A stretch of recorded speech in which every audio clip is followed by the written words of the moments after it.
नमस्कार दोस्तों, स्वागत है आपका MLS न्यूज़ हिंदी में। तो दोस्तों, जैसा कि आप जानते हैं, कभी दुश्मन को हराने के लिए जितना मजबूत अपने आप को करना है, उतना ही दुश्मन को कमजोर करना भी जरूरी है, तभी दुश्मन को हरा पाओगे। और अब भारत ने भी यही रणनीति अपनाना शुरू किया है और भारत को एक बड़ी जीत मिली है रसिया में। रसिया में हुआ क्या है, ये आपको विस्तार से मैं बताऊंगा। इससे पहले दोस्तों, अगर आप हमारे चैनल पर नए हैं तो चैनल को सब्सक्राइब कर लीजिए। तो दोस्तों, आज की तारीख में इस बात से कोई भी इनकार नहीं कर सकता कि रशिया चीन की तरफ ज्यादा झुका हुआ है, और इसकी वजह है कि रशिया का जो ट्रेड होता है वो आज की डेट में दुनिया के किसी भी कंट्री से ज्यादा होता है चीन के साथ। और ट्रेड दोस्तों बहुत ही महत्वपूर्ण हिस्सा है अपने यहाँ की इकोनॉमी का, और रशियन इकोनॉमी काफी डाउन है, जिसके एक मुख्य कारण है कि वो चीन की तरफ ज्यादा झुका हुआ है। और दोस्तों, आपको बता दें कि चीन रशिया से हथियार खरीदता है, साथ ही ट्रेड भी करता है, और बाकी जो सैंक्शंस लगे हुए हैं रशिया पर, उसकी वजह से दूसरे देश उसके साथ ये सारे ट्रेड और हथियार परचेस नहीं कर पाते। और यही एक कारण है कि रशिया का झुकाव अब चीन की तरफ ज्यादा बढ़ा हुआ है। तो दोस्तों, ये एक कारण था। साथ ही दोस्तों, अमेरिका में जो सत्ता परिवर्तन हुआ है, वहां पर जो बाइडेन आए हैं। तो जो बाइडेन दोस्तों एक तरह से रशिया को लेकर बहुत ही ज्यादा सख्त माने जाते हैं, और इसी वजह से रूस और चीन और ज्यादा करीब होते जा रहे हैं। अब दोस्तों, चीन के पास आज की तारीख में कोई भी मिलिट्री की एडवांस टेक्नोलॉजी नहीं है। बोगस हथियार है चीन के पास, और जो भी चोरी के बनाए गए हथियार हैं। और वहीं दोस्तों, अगर रशिया की बात की जाए, उसकी इकोनॉमी भले ही कमजोर है, लेकिन उसके पास जो टेक्नोलॉजी है वो एकदम उम्दा टेक्नोलॉजी है। ऐसे में अगर यहाँ पर रशिया आने वाले समय में चीन को टेक्नोलॉजी पास ऑन कर देता है, तो भारत के लिए ये सरदर्द बन सकता है। इसी को लेकर दोस्तों जरूरी है कि भारत रूस की डिपेंडेंसी चीन के ऊपर से अपने ऊपर कुछ करे। और दोस्तों, भारत इस काम को कर सकता है, और भारत सबसे पहले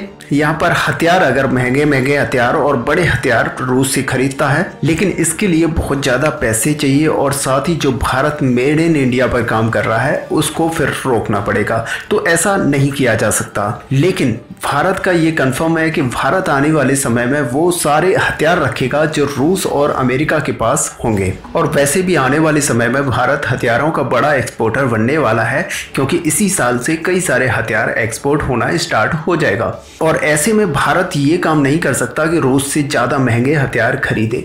तो अब हथियारों का जो रूस का मार्केट है, उस पर भारत बहुत ही जल्द ही बढ़त हासिल कर लेगा, और भारत दुनिया भर में अपने हथियार बेचेगा। तो दोस्तों, एक तरह से देखा जाए तो भारत की इकोनॉमी रसिया से 3 से 4 गुना बड़ी है, और आने वाले समय में ये 5 से 6 गुना होने वाली है। तो ऐसे में अगर भारत रशिया में इन्वेस्ट करना स्टार्ट कर दे, तो पॉसिबल हो सकता है कि रशिया का झुकाव भारत की तरफ आ जाएगा, और भारत अपने आप को चीन से ज्यादा रशिया के सामने खड़ा पाएगा। तो दोस्तों, यहाँ पर आपको बता दें कि भारत के जो विदेश सचिव हर्ष सिंगला जी पहुंचे रशिया में, तो रशिया में उन्होंने जो मेन टॉक की है, और भारत और व्लादिवोस्तोक के बीच में जो एक इकोनॉमिक कॉरिडोर बनना है उसको लेकर। तो दोस्तों, व्लादिवोस्तोक बिल्कुल चाइना से सटा हुआ है, और चाइना और रशिया में इसको लेकर काफी विवाद बना हुआ था और बना भी रहता है। लेकिन पूरी तरह से जो इस पर कंट्रोल है वो रशिया का है, और इसी को लेकर भारत और व्लादिवोस्तोक जो कॉरिडोर बनना है वो भारत डेवलप करेगा, और भारत इसमें इन्वेस्ट करेगा। और जानबूझकर भारत ने ऐसा इसलिए किया है जिससे चीन को लेकर रशिया